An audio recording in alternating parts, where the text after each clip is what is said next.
Bismillahirrahmanirrahim. Assalamualaikum warahmatullahi wabarakatuh. Yang saya sayangi dan saya banggakan mahasiswa-mahasiswi perbankan syariah dimanapun Anda berada.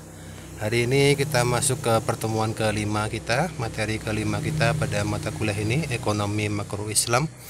Yaitu hari ini kita akan mengkaji mengenai Islamic General Equilibrium, atau yang disebutkan di sini pada intinya adalah keseimbangan umum dalam ekonomi makro Islam.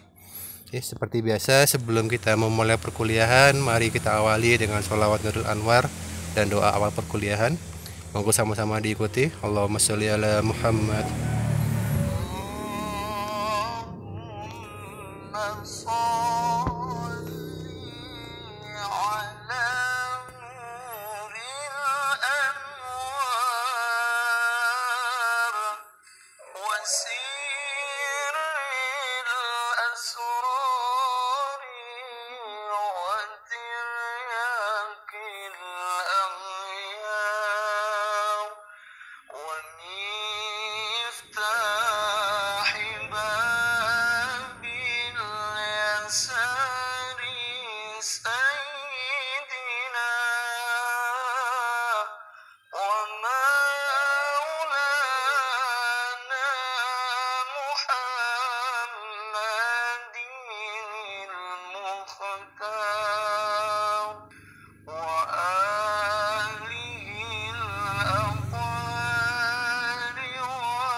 Kita lanjutkan dengan doa awal perkuliahan. Bismillahirrahmanirrahim. Alhamdulillahirabbil alamin arrahmanirrahim maliki yaumiddin. Iyyaka na'budu wa iyyaka nasta'in ihdinas siratal mustaqim siratal ladzina an'amta 'alaihim ghairil maghdubi 'alaihim waladdallin. Amin. Bismillahirrahmanirrahim. Allahumma shalli ala sayyidina Muhammad wa ala ali sayyidina Muhammad walhamdulillahi rabbil alamin.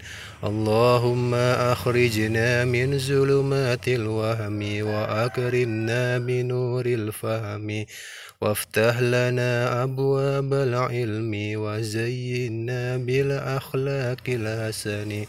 Rabbi zidni ilman nafi'a wa rizqan wasi'a halalan thayyiban mubaraka waj'alna min ibadikas sholihin birahmatika ya arhamar rahimin.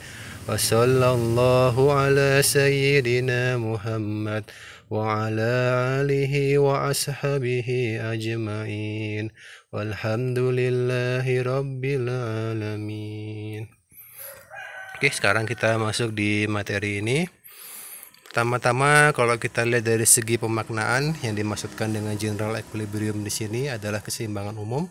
Jadi dimaksudkan di sini sebagai pengantar slide pertama, yaitu analisa keseimbangan umum yang menggambarkan, yang menganalisis terbentuknya tingkat harga dan jumlah output pasar barang dan pasar uang di ekonomi makro, yang diasumsikan bahwa setiap pasar barang dan jasa, tenaga kerja dan uang permintaannya sama dengan penawaran.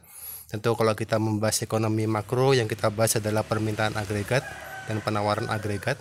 Itu diasumsikan sudah sama, seimbang, sudah memenuhi equilibriumnya. Maka kemudian dikatakan di sini dalam aktivitas di dunia kerja dan bisnis, bedanya dengan makro Islam, kita selalu mengharuskan bagaimana makro Islam selalu menetapkan kebijakan untuk berbuat adil, tak terkecuali pada siapapun itu. Kalau kita ambil dari beberapa surat Al-Quran, sudah jelas di beberapa ayat Al-Quran yang diturunkan Allah.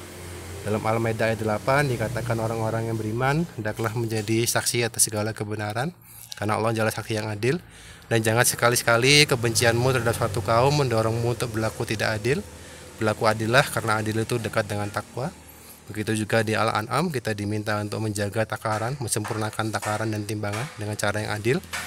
Kemudian di Ar-Rahman ayat 9 juga dikatakan, tegakkanlah timbangan itu dengan adil dan janganlah kamu mengurangi neraca keseimbangan itu.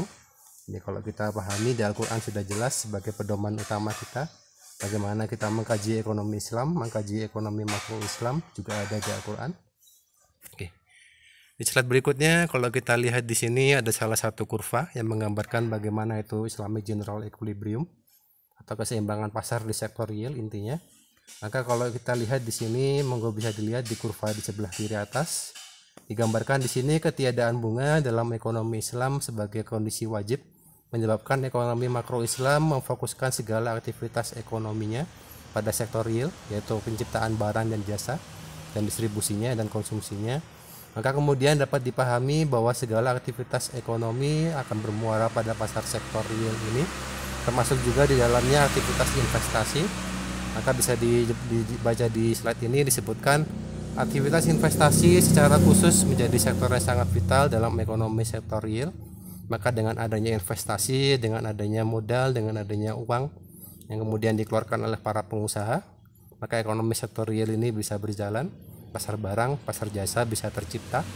Maka dikatakan di sini investasi menumbuhkan dunia usaha. Kemudian banyaknya proyek usaha yang bisa berjalan juga tergantung pada investasi. Kemudian preferensi ikut berusaha dan tinggi rendahnya ekspektasi keuntungan yang diharapkan itu bisa dilihat dari tingkat investasi yang ada di pasar ekonomi makro. Maka kemudian di bawah bisa dibaca, adapun kurva ini pada intinya menggambarkan keseimbangan ekonomi makro antara agregat demand dengan agregat supply di pasar ekonomi makro, yaitu pasar barang, pasar real, pasar barang dan jasa. Maka dikatakan dengan adanya keseimbangan antara penawaran agregat dengan permintaan agregat, di mana kuantitas barang yang diproduksi suatu negara atau digambarkan di sini sebagai QE yang di bawah di pasar real menjadi kondisi agregat yang juga mencerminkan pendapatan nasional dari segi pendekatan output ataupun pendekatan pengeluaran. Di selengkapnya saya jelaskan di materi ke-6 dan ke-7 mengenai pendapatan nasional. Oke. Maka pada intinya kalau membahas keseimbangan umum ekonomi makro yang konvensional, mereka selalu mengatakan ada satu teori, satu kurva ini disebutkan oleh teori ekonom baratnya dari ekonomi Keynes, John Maynard Keynes, disebutkan bahwasanya dalam ekonomi makro konvensional keseimbangan umum ini selalu dikenal dengan konsep kurva IS dan LM. Jadi investasi dan saving, kemudian disebutkan likuiditas dan money. Jadi IS menyebutkan investasi dan tabungan, bagaimana dari kurva ini sebutkan investasi yang ada, tabungan yang ada akan mempengaruhi pasar ekonomi makro. Kemudian dikatakan di garis berikutnya yang garis LM, yaitu bagaimana likuiditas dan uang yang beredar di pasaran di ekonomi, maka dikatakan juga akan mempengaruhi ekonomi makro negara tersebut dengan dua indikator utama di sini, yaitu interest rate dan GDP atau pendapatan nasional. Oke.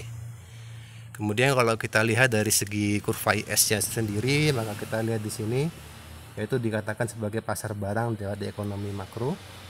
Pasar barang pada dasarnya adalah pasar di mana semua barang dan jasa diproduksi oleh suatu negara dalam jangka waktu tertentu.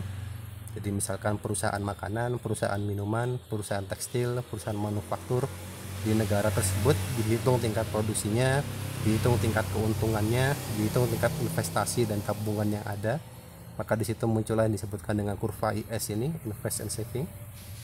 Ada beberapa rumus keseimbangannya di sini, yaitu nanti bisa dibaca sendiri. Intinya ini sama seperti mengulang dengan ekonomi makro yang kemarin semester 2 yang diajarkan Pak Ridwan dan Pak Afi. Maka kalau kita lihat di sini kurva IS pada dasarnya selalu mencatatkan hubungan antara tingkat bunga dengan tingkat pendapatan di pasar barang dan jasa. Jadi ketika tingkat investasinya tinggi, tingkat tabungan masyarakat tinggi, dikatakan di sini ada dua hal yang berbeda. Ketika tingkat investasinya yang tinggi, maka pasar barang akan muncul di situ.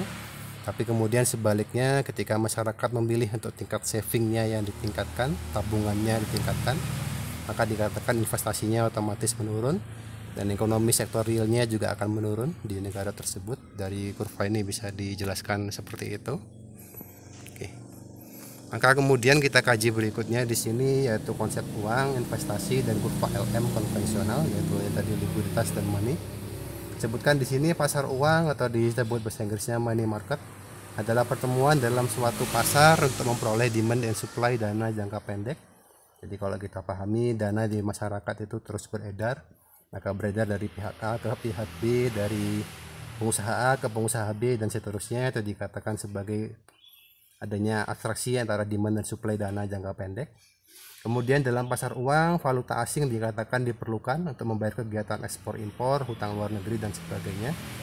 Yang kita pahami di Indonesia, nilai tukar kita selalu dikaitkan dengan dolar, US dollar, berapa 1 US dollar berapa rupiah itu selalu dikaitkan, karena kita masih terikat dengan kegiatan ekspor impor, kegiatan hutang luar negeri dan lain sebagainya.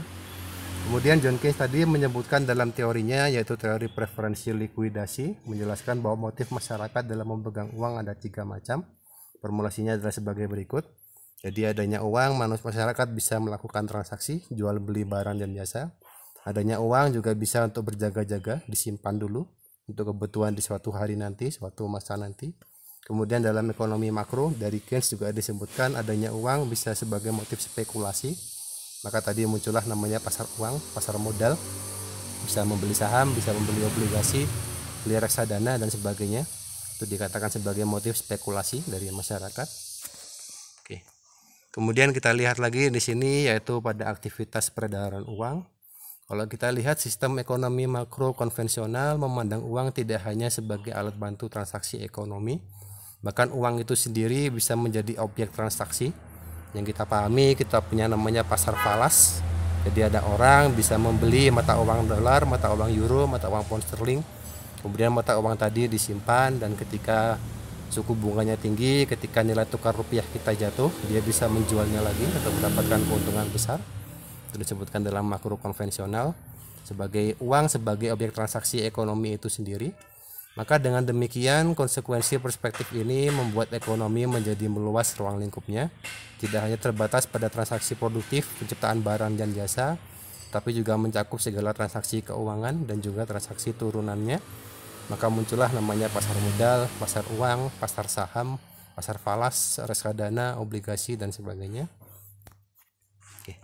Kemudian kita lihat lagi di slide berikutnya, maka kesimpulan yang dapat dikemukakan pada kondisi ini yaitu keseimbangan umum dalam makro konvensional adalah ketika peningkatan volume transaksi barang dan jasa di sektor real sama dengan peningkatan volume investasi pada pasar investasi dan peningkatan uang beredar, maka dikatakan disinilah muncul keseimbangan antara delta Q, delta I, dan delta M. Di peningkatan dari jumlah barang dan jasa, peningkatan investasi masyarakat, dan peredaran uang dan peningkatan uang yang beredar itu dikatakan seimbang. Maka kesimpulan ini mendukung keyakinan teori ekonomi Islam yang menyebutkan bahwa uang tercipta di pasar uang yang beredar ketika barang dan jasa juga tercipta di pasar real. Maka dengan adanya produsen, dia membuat baju, bajunya tadi dijual, diambil distributor, kemudian dijual ke konsumen, maka disitulah peredaran uang terjadi. Itu dikatakan dalam ekonomi kita makro Islam. Maka disebutkan di sini dinamika penciptaan uang tidak berdiri sendiri layaknya yang disebutkan dalam sistem ekonomi konvensional. Jadi kalau kita dalam makro Islam memahami pasar uang itu muncul bersamaan dengan pasar barang dan jasa. Jadi ketika pasar barang dan jasanya meningkat, ketika ekonomi di sektor realnya meningkat, maka pasar uangnya juga meningkat. Itu yang semestinya terjadi. Katakan keseimbangan dalam ekonomi makro Islam ya seperti itu. Kita lanjutkan dulu. Di sini disebutkan lagi dalam slide berikutnya aktivitas uang beredar. Di sini juga dapat dilihat bahwa ide pemadanan dua pasar tadi, yaitu pasar sektor real dengan pasar sektor moneter, tidak berlaku dalam ekonomi Islam. Karena kita dalam ekonomi Islam kita, ekonomi makro Islam, kita punya tata cara sendiri, kita punya hukum tersendiri, kita punya syariat tersendiri. Jadi dikatakan di sini pasar keuangan dalam ekonomi Islam yang klasik disebut tidak eksis atau tidak diperbolehkan karena selalu terikat dengan interest rate, bunga yang ada, dan tidak diakui pula dalam ekonomi makro Islam. Oke. Maka kemudian disebutkan keberadaan pasar investasi menjadi konsekuensi dalam perkembangan aktivitas ekonomi real. Ketika investasinya meningkat, ketika banyak orang pemegang dana besar, itu kemudian dia andai kata dia tidak membuka usaha baru, tapi dia meminjamkan dananya, menginvestasikan dananya kepada pengusaha kecil agar dia bisa membangkitkan usahanya, agar dia bisa meningkatkan transaksinya. Itu dikatakan dalam ekonomi Islam sebagai upaya peningkatan ekonomi real. Maka begitu juga posisi pasar uang beredar. Maka dalam ekonomi makro Islam, pasar ini hanya menggambarkan bagaimana dan seberapa besar sepatutnya sejumlah uang yang beredar dalam rangka mendukung aktivitas ekonomi real. Jadi pada intinya ekonomi makro Islam selalu mengharapkan, selalu menginginkan uang tadi bukan dijadikan untuk sebagai transaksi uang itu sendiri, tapi uang tadi ditransaksikan pada sektor real, pada penciptaan barang dan jasa. Itu yang semestinya terjadi. Maka kalau kita lihat aktivitas investasi dalam konsep konvensional, disebutkan perumusan model aktivitas investasi baik dari segi permintaannya maupun penawarannya merujuk pada nilai-nilai moral Islam yang diyakini mempengaruhi perilaku ekonomi seseorang serta segala ketentuan hukum syariah yang mengikat tadi yang menjadi pedoman dalam perilaku interaksi secara Islam, dengan asumsi bahwa yang menjadi objek aktivitas investasi adalah proyek investasi yang nyata, jadi pembukaan toko baru, pembukaan pabrik baru, pembukaan unit usaha baru, pembukaan sektor jasa baru. Maka aktivitas permintaan dan penawaran investasi akan menentukan besar kecilnya ekspektasi keuntungan di pasar investasi. Jadi kita pahami dalam ekonomi kita, ekonomi Islam, sistem bagi hasil bukan hanya meminta keuntungan, tapi ketika suatu saat ada potensi kerugian, maka itu juga dapat dibagi bersama, bagi hasil untung dan rugi. Maka kalau kita lihat di sini dalam kurvanya yaitu pasar investasi, disebutkan di sini yaitu invest demand dan invest supply. Jadi penawaran investasi dan permintaan investasi masyarakat dengan dua I yang besar investasinya, kemudian I kecil di atas adalah interest rate-nya. Jadi memang kita bisa lihat bahwasanya setiap masyarakat, setiap manusia, setiap pelaku ekonomi yang melakukan investasi pasti dia punya harapan investasinya bisa kembali dengan jumlah lebih besar dengan keuntungan didapatkan. Maka kalau kita lihat di kurva ini disebutkan pendekatan demand dan supply investasi konvensional adalah menggunakan pendekatan ketersediaan uang dan investasi. Logikanya adalah hubungan suku bunga dengan investasi, maka ketika suku bunganya tinggi, investasi juga tinggi. Karena di situ ekonominya muncul, maka diharapkan keuntungannya bisa besar. Dan sebaliknya, ketika suku bunganya menurun, maka disebutkan investasi masyarakat juga menurun kepada konsep konvensional. Tapi kalau kita lihat dalam konteks ekonomi kita, makro Islam kita yang berfokus pada demand supply, pada proyek usaha yang nyata, usaha yang real tadi, maka investasi konvensional ini dapat disebutkan lebih bersifat, yang disebutkan di sini lebih identik dengan transaksi, fluktuasi dan asumsi. Jadi kalau kita lihat investasi di pasar uang dengan investasi di pasar barang berbeda konteksnya. Jadi seperti saya jelaskan di materi berikutnya. Maka misalnya disebutkan di sini fenomena rendahnya suku bunga tidak selalu menghidupkan sektor usaha real, atau fenomena money concentration, jadi konsentrasi penggunaan uang di masyarakat, di mana penggelembungan sektor keuangan membuat timpangnya ekonomi makro. Ketika sektor keuangan tumbuh, ketika pasar uang dan pasar modal yang tumbuh, di satu sisi pasti ada dampaknya pada pasar sektor real. Jadi ekonomi sektor realnya akan turun di situ, itu timbal balik hubungannya. Maka kalau kita bahas di sini berikutnya yaitu keseimbangan umum dalam makro Islam, atau pada materi disebutkan sebagai Islamic General Equilibrium. Pada intinya sistem ekonomi kita makro Islam bunga tidak diperlakukan, sehingga keseimbangan di pasar barang pada ekonomi Islam, ekonomi makro Islam sangat berbeda dengan keseimbangan pasar barang pada sistem ekonomi konvensional. Hal ini karena sistem bunga dihapuskan dan diganti dengan tingkat keuntungan yang diharapkan. Jadi bukan interest rate tapi rate return, bukan lagi pada suku bunganya tapi pada potensi bagi hasilnya tadi yang dihitung. Maka kemudian disebutkan di paragraf kedua, investasi perusahaan dalam makro Islam tergantung dari rate returnnya, tingkat keuntungan yang diharapkan, dan biaya aset yang kurang produktif. Semakin tinggi rate returnnya, keuntungan yang diharapkannya, dan semakin besar biaya aset yang kurang produktif, maka semakin besar pula investasi yang dapat diterapkan, yang dapat dilaksanakan, dan sebaliknya. Kemudian kalau kita lihat dalam analisa keseimbangan sektorial, kondisi keseimbangan ekonomi dapat digambarkan dalam sebuah kurva yang disebutkan kurva ISE. Jadi dari yang disebutkan tadi, yang dari invest and saving, dalam konteks makro Islam ada beberapa perbedaan. Kita lihat di slide berikutnya. Maka pada intinya yang tadi dibahas mengenai konsep ISLM dalam ekonomi makro konvensional, ada beberapa kritikan, ada beberapa celah yang dapat dilihat sebetulnya. Dan contoh di sini dalam kurva ini kita bisa lihat Konsep ISLM dalam konsep umum menggambarkan konteks ekonomi makro yang menjadi landasan penerapan kebijakan ekonomi moneter melalui instrumen bunga. Maka kalau kita lihat di sini disebutkan Adi Warman Karim dalam bukunya yang diambil dari buku Umar Capra di tahun 1980, disebutkan inkonsistensi peran bunga dalam konsep ini dapat terlihat dalam tidak jelasnya fungsi dan definisi bunga. Pertama, disebutkan di sini bunga sebagai harga yang ditentukan pasar atau sebagai instrumen kebijakan relatif dapat ditentukan nilainya. Jadi maka dengan bunga di sini disebutkan angkanya selalu tetap. Berbeda dengan konteks kita ekonomi Islam yang disebutkan dalam ekonomi Islam kita pakai sistem rate return. Jadi kembalinya bisa bagi hasil keuntungan, bisa bagi hasil kerugian juga. Berbeda dengan bunga yang selalu mengikat pada keuntungan. Oke, kemudian poin kedua disebutkan bunga pada pasar barang lebih berperan sebagai credit rate, sedangkan harga pada pasar moneter berperan sebagai saving rate. Padahal tidak akan pernah tercipta kondisi credit rate sama dengan saving rate. Jadi kalau diambil contoh analogikanya seperti ini, kalau kita lihat di ekonomi dalam pasar investasi, jadi setiap orang yang melakukan investasi dia akan berpikir dananya tadi lebih bagus digunakan untuk investasi atau lebih bagus digunakan untuk tabungan. Jadi kalau dia lihat lebih pada credit rate maka dia lakukan investasi, tapi kalau dia lihat dari saving rate-nya maka dia akan lakukan pilihan menabung. Nah, pada intinya tidak akan pernah tercipta kondisi yang sama, kondisi yang seimbang antara credit rate dengan saving rate, pasti berbeda karena itu dua pilihan yang berbeda. Kemudian poin ketiga disebutkan di sini bunga sebagai credit rate yang tinggi akan menghambat uang mengalir ke pasar barang, menciptakan barang dan jasa. Karena dengan bunga yang tinggi maka masyarakat akan memilih untuk menabung saja daripada investasi yang kemudian belum tentu untungnya, belum tentu hasilnya.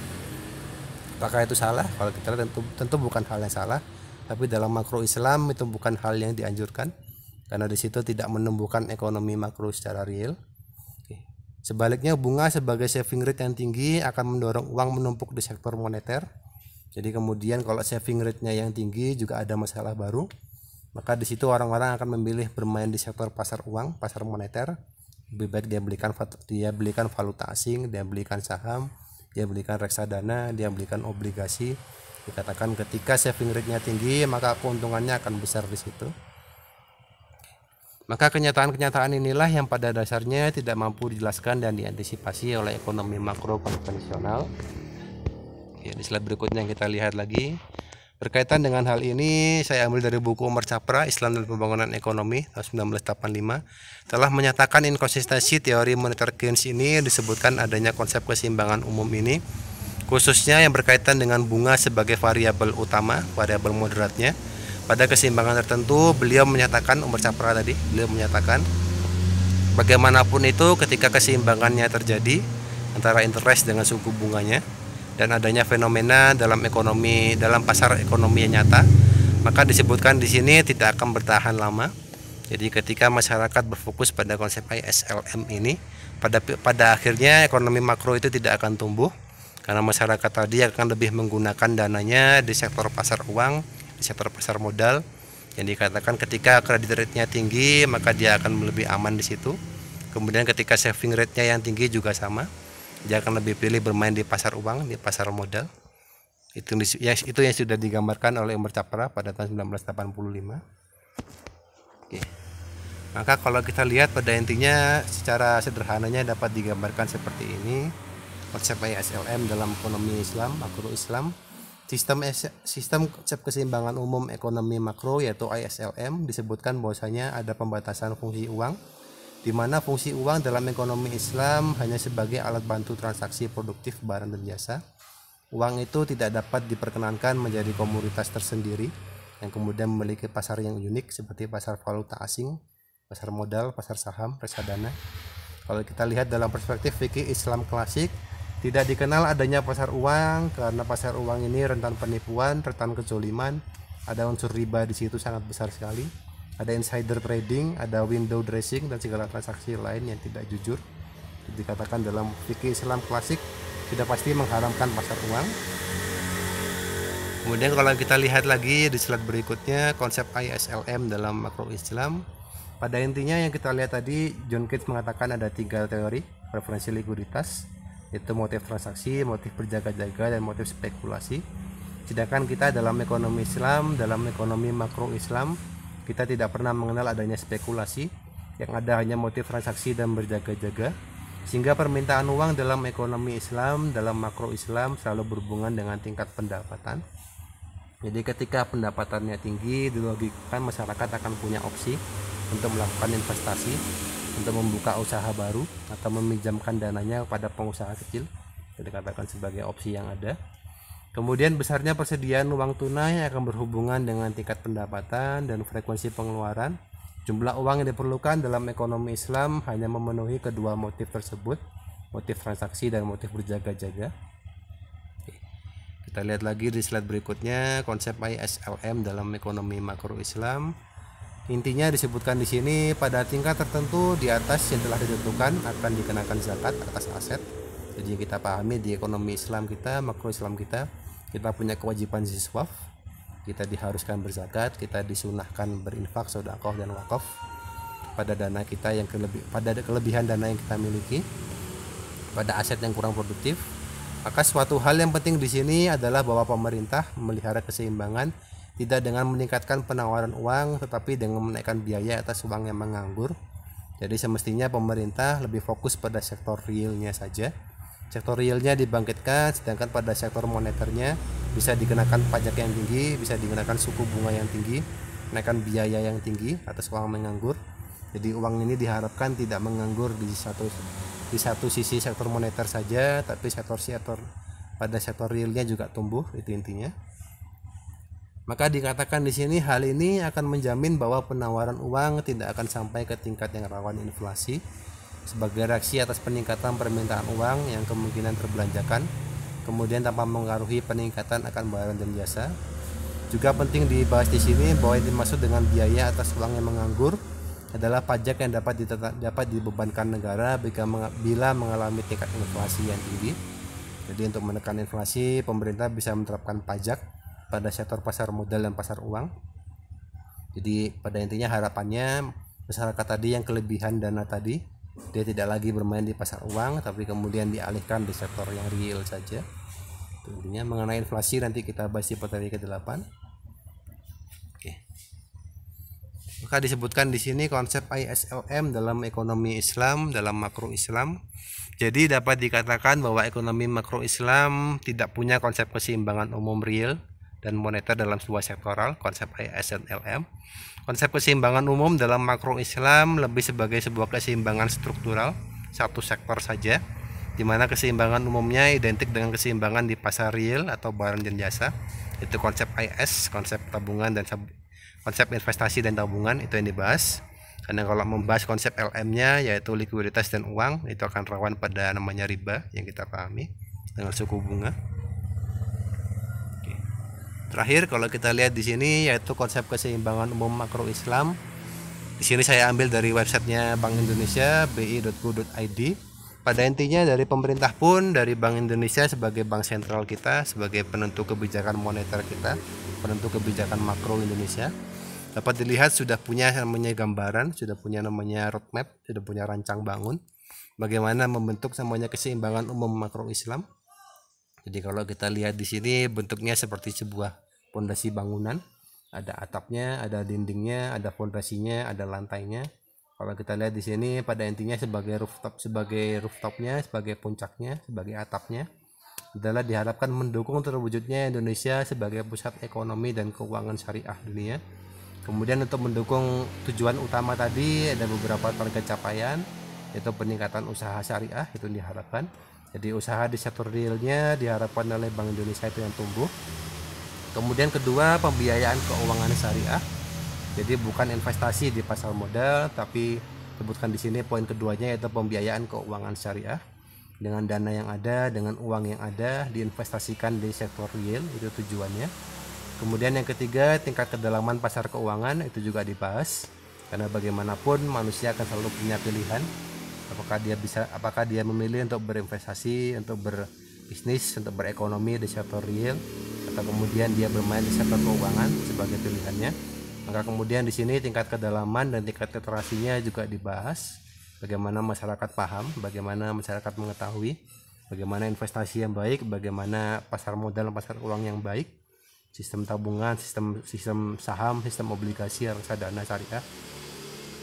Dan kelima yaitu disebutkan di sini international standing, yaitu kerjasama internasional, inisiasi internasional yang dilakukan. Ada beberapa indikator utama juga disebutkan. Pertama, pertumbuhan usaha syariah, jadi usaha halal, industri halal disebutkan di sini beberapa dalam persentasenya, berapa persen per tahun. Kemudian poin kedua yaitu share pembiayaan syariah, berapa persen terhadap total keuangan. Jadi dihitung berapa tingkat investasi masyarakat dalam sektor syariah. Poin ketiga, pertumbuhan pasar uang syariah juga dihitung.